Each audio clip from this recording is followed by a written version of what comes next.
দেখো, অন্নপূর্ণা ভাণ্ডারে কিন্তু অনলাইনে ফর্ম ফিল আপ হচ্ছে। সেখানটা তুমি ডকুমেন্টস আপলোড করবে। ডকুমেন্টস কিন্তু ফ্রন্ট আর ব্যাক একসঙ্গে নিয়ে এসে তোমাকে কিন্তু আপলোড করতে হবে।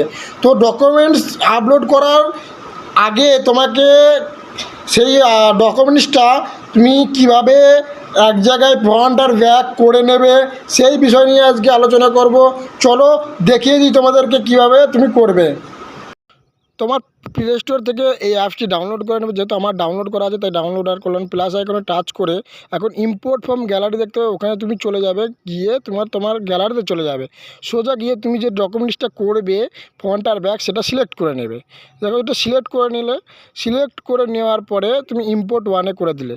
ইম্পোর্ট ওয়ানে করা মাত্র তুমি ডকুমেন্টসটা এখানে পেয়ে যাবে, চলে আসবে সোজাসুজি। নিচে একটি চার কোণা ঘর দেখতে পাচ্ছ, ওখানটায় তুমি টাচ করে অ্যাডজাস্ট করে নিলে। সাইডে ব্যাক অপশানে টাচ করে তুমি এটা হয়ে চলে, তারপর টিক চিহ্ন টিক করে দিয়েই তুমি দেখো ডান সাইডে ব্যাক অপশান বলে এখানে টাচ করে চলে আসবে। ঠিক ওইভাবেই তুমি আবার প্লাস আইকনে টাচ করে নেবে। টাচ করে ইম্পোর্ট ফ্রম গ্যালারিতে টাচ করে নেবে। টাচ করে তুমি ঠিক ওইভাবে আবার গ্যালারিতে চলে আসবে।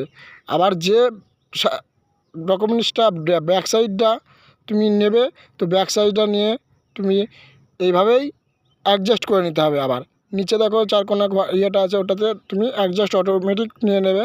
তো আবার এই যে সামনে নিচে অ্যারো চিহ্ন আছে, ওই অ্যারো চিহ্নতে ক্লিক করে তুমি চলে আসবে। যে নিচে একটু স্ক্রল করে বাঁদিকে চলে আসবে। বাঁদিকে 3 ডট দেখতে পাচ্ছ, মাল্টি সাইড ডক, এখানে তুমি টাচ করে দেবে। সেভ ইয়েস সেভ নাও, এখানে তুমি টাচ করলে দেখো অ্যাডজাস্টের আসবে। তুমি ছোট বড় নিজে করে নিতে পারো। মানে তুমি যেমনভাবে বসাবে ডকুমেন্টসটি সেই রকমভাবে তুমি বসিয়ে নিতে পারো। সাইডে বসাতে পারো, উপর নিচেও বসাতে পারো। যখন এরকম আমি নিচের দিকে বসিয়ে নিচ্ছি, যেহেতু নিচের দিকে থাকে ডকুমেন্টসটি ব্যাক সাইডটা, তারপর নিচের দিকে বসিয়ে নিলাম। দেখো পিছের সাইড আগে ফ্রন্ট সাইডটা উপরের দিকে থাকবে। তো যেহেতু আমি উপরের দিকে ওইভাবে নিয়ে চলে গেলাম। এইভাবেই তোমরা অ্যাডজাস্ট করে নিও, ঠিক আছে? অ্যাডজাস্ট করে নেওয়া মাত্র মানে ভুলগুলোও তোমাদেরকে একবারে ধরিয়ে দিচ্ছি যে এরকম ভুল হতে পারে তোমাদের। তো তুমি এখানে অ্যাডজাস্ট করে নিলে। অ্যাডজাস্ট করে নেওয়ার পর তুমি এই যে নিচের টিক চিহ্ন দেখতে পাচ্ছ, এই টিক চিহ্নতে ক্লিক করে দাও। দেখো, বাই নাও যদি তুমি করো তোমায় কিন্তু এটা পেমেন্ট করতে হবে। পেমেন্ট করে দেওয়া লাগবে না, কোনো রকম পেমেন্ট করতে হবে না। তুমি আবার ব্যাকে চলে আসো।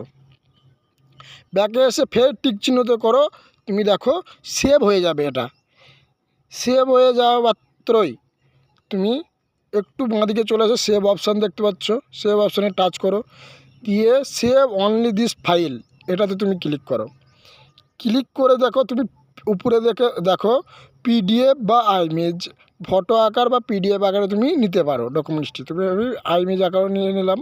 তো এখন চুজ নিউ লোকেশন, এটা আমি নিজে একটা ফোল্ডার তৈরি করে নেবো। দেখো ফোল্ডার বানিয়ে নিচ্ছে। এইভাবে তোমরা প্লাস আইকনে টাচ করে ফোল্ডার নেম তুমি যে ডকুমেন্টসটা যে ফোল্ডারে ঢোকাবে, আমি দেখো যে এটাতে করে নিলাম। ইউজ দি ফোল্ডার, এটাতে তুমি ক্লিক করবে, অ্যালাউ করে দেবে। দেখো ডকুমেন্টসটি সেভ হচ্ছে, মানে তোমার ওই ফোল্ডারে ঢুকে গেছে। দিয়ে এইবার ওই ডান অপশানের নিচে ক্লিক করে দেবে। ডান অপশানে ক্লিক করতেই তুমি ব্যাকে চলে আসবে। এবার তুমি তোমার ফাইলে চলে যাবে। তোমার ফাইলে গিয়ে সার্চ করো তুমি যেটা দিয়ে সেভ করে নেবে। দেখো আমি যে দিয়ে সার্চ করে সেভ করে নিয়েছিলাম ডকুমেন্টসটি, দেখো আমার ফাইলে ঢুকে গেছে। তো ডকুমেন্টসটি এইভাবেই তুমি আপলোড করতে পারবে। হ্যাঁ, তৈরি করে নিয়ে লক্ষ্মীর অন্নপূর্ণা ভাণ্ডারের বিশেষ গুরুত্বপূর্ণ এটি। তো এইভাবেই তুমি কিন্তু পিডিএফ আকারেও করে নিতে পারবে।